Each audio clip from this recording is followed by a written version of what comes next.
Oi, pessoal. Hoje eu queria falar sobre bem-estar ou estar bem.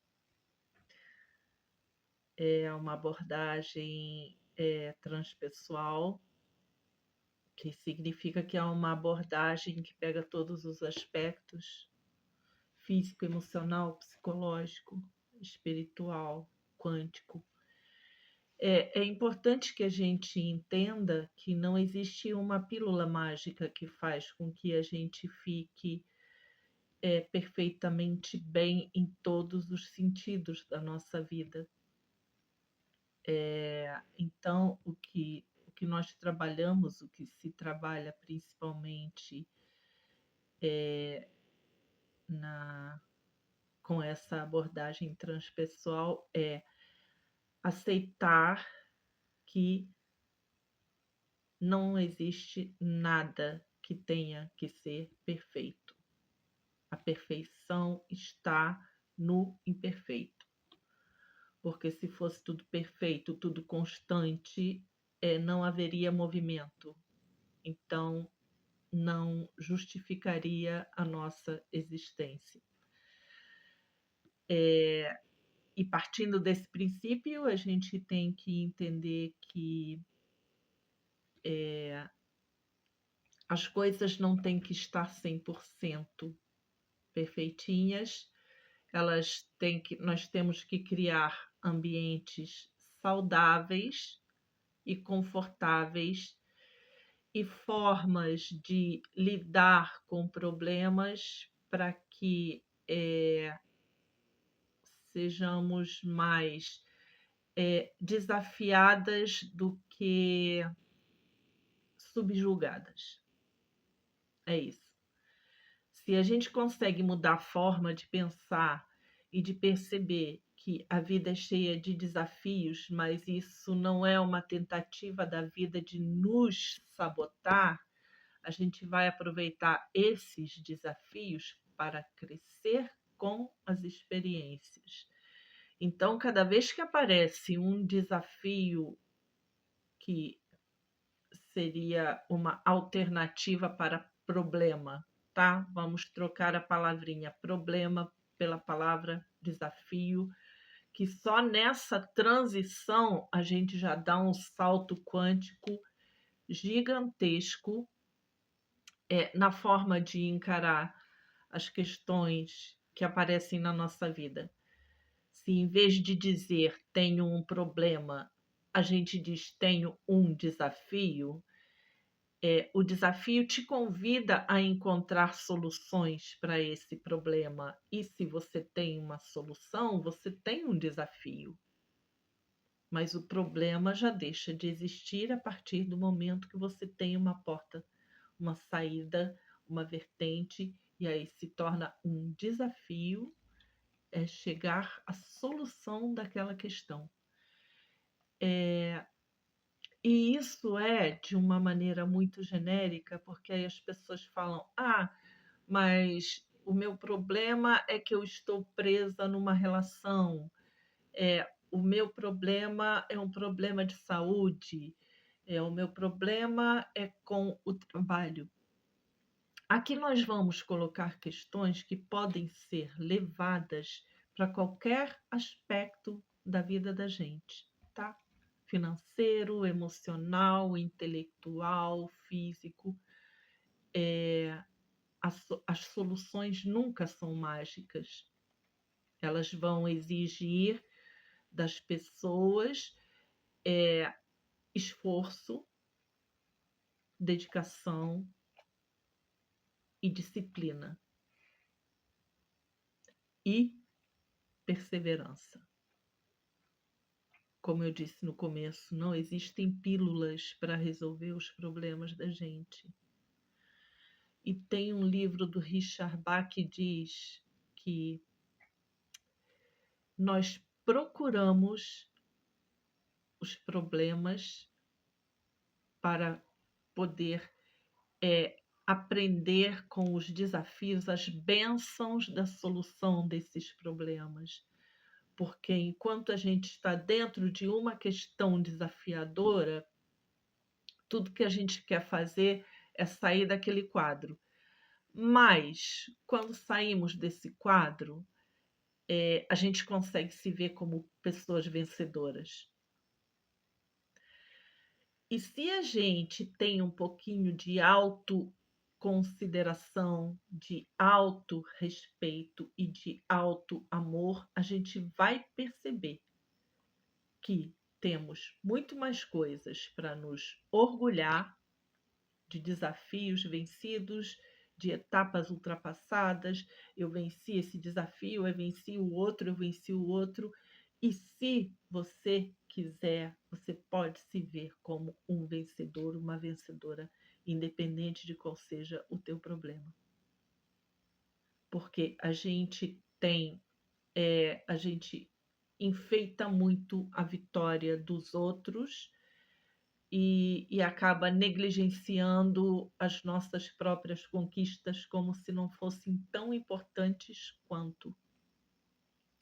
Então, quando eu falo aqui, como falei na introdução, que o meu propósito aqui é quebrar sistemas de crenças, é para que as pessoas entendam que as nossas conquistas não são menores do que a conquista do coleguinha do lado. Se a gente consegue começar a valorizar cada pequena conquista, cada dia vencido, cada desafio ultrapassado e começa a se honrar por cada um deles, a gente vai perceber que os verdadeiros heróis das nossas histórias somos nós mesmos. E nessa questão a gente vai entender que pode fazer isso em todos os aspectos da nossa vida. Eu posso dar um exemplo muito clássico, voltando ao trabalho voluntário que eu fazia com pacientes oncológicos. A maior parte dos pacientes eram mulheres. Como o trabalho era voluntário, eram pessoas de baixa renda, negras e já com filhos adultos. Então, era muito desafiador você fazer essas pessoas acreditarem que eram pessoas importantes e são pessoas incríveis. E uma das coisas que eu insistia muito em dizer para todas elas, porque apesar de estarem lutando contra um câncer, você via que a maioria delas estavam preocupadas, que tinham que cuidar de filhos, que tinham que cuidar de marido, que tinham que ir trabalhar para botar dinheiro em casa e totalmente subjugadas.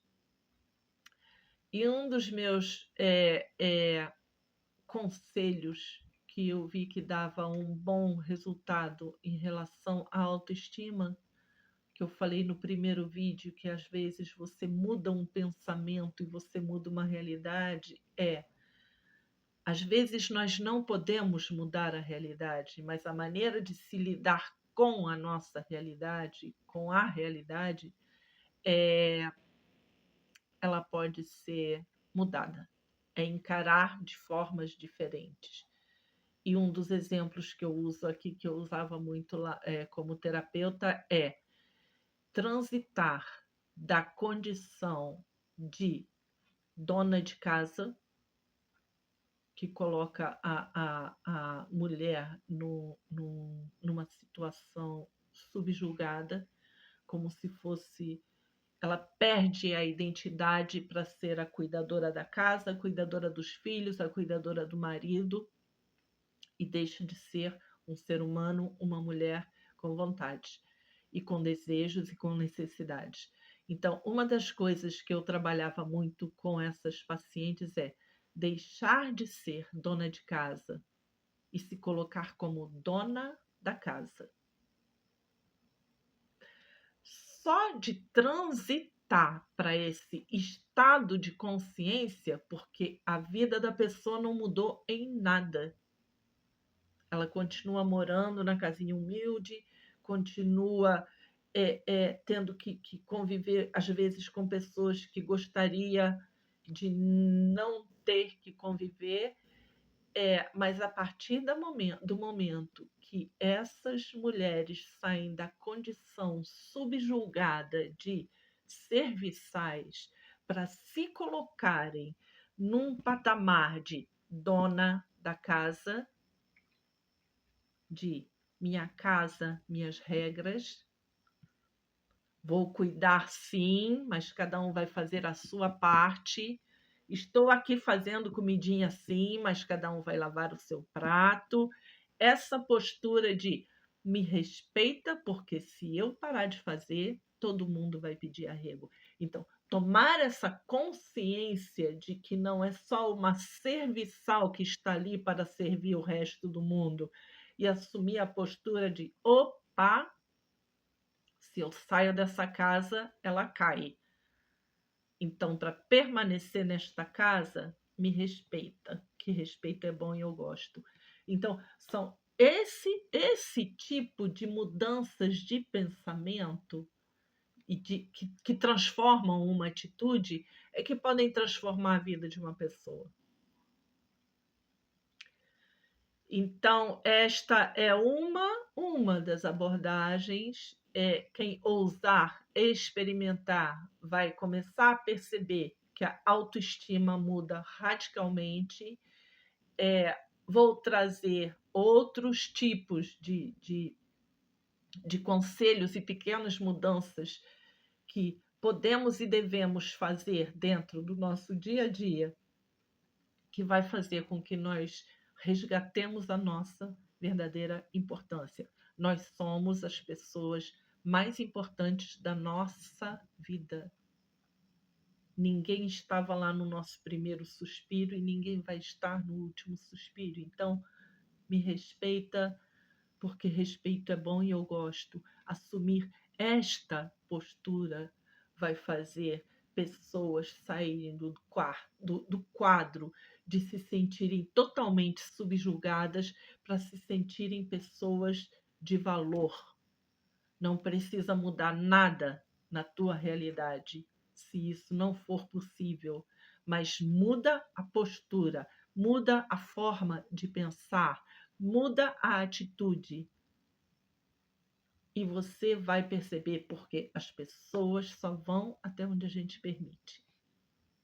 E normalmente quem fala muito alto, quando a gente coloca um tonzinho só acima daquela pessoa, ela percebe que ali tem uma pessoa que precisa e merece ser respeitada. E eu espero que isso faça sentido. E eu espero que vocês sintam com a intensidade com que eu estou emanando isso, que isso é possível, tá? É uma conquista, passinho por passinho. Não existem soluções milagrosas para nada. Mas lembrem-se disso. Você muda um pensamento e você muda uma realidade. E que Deus abençoe todos vocês. Gratidão por estarem aqui.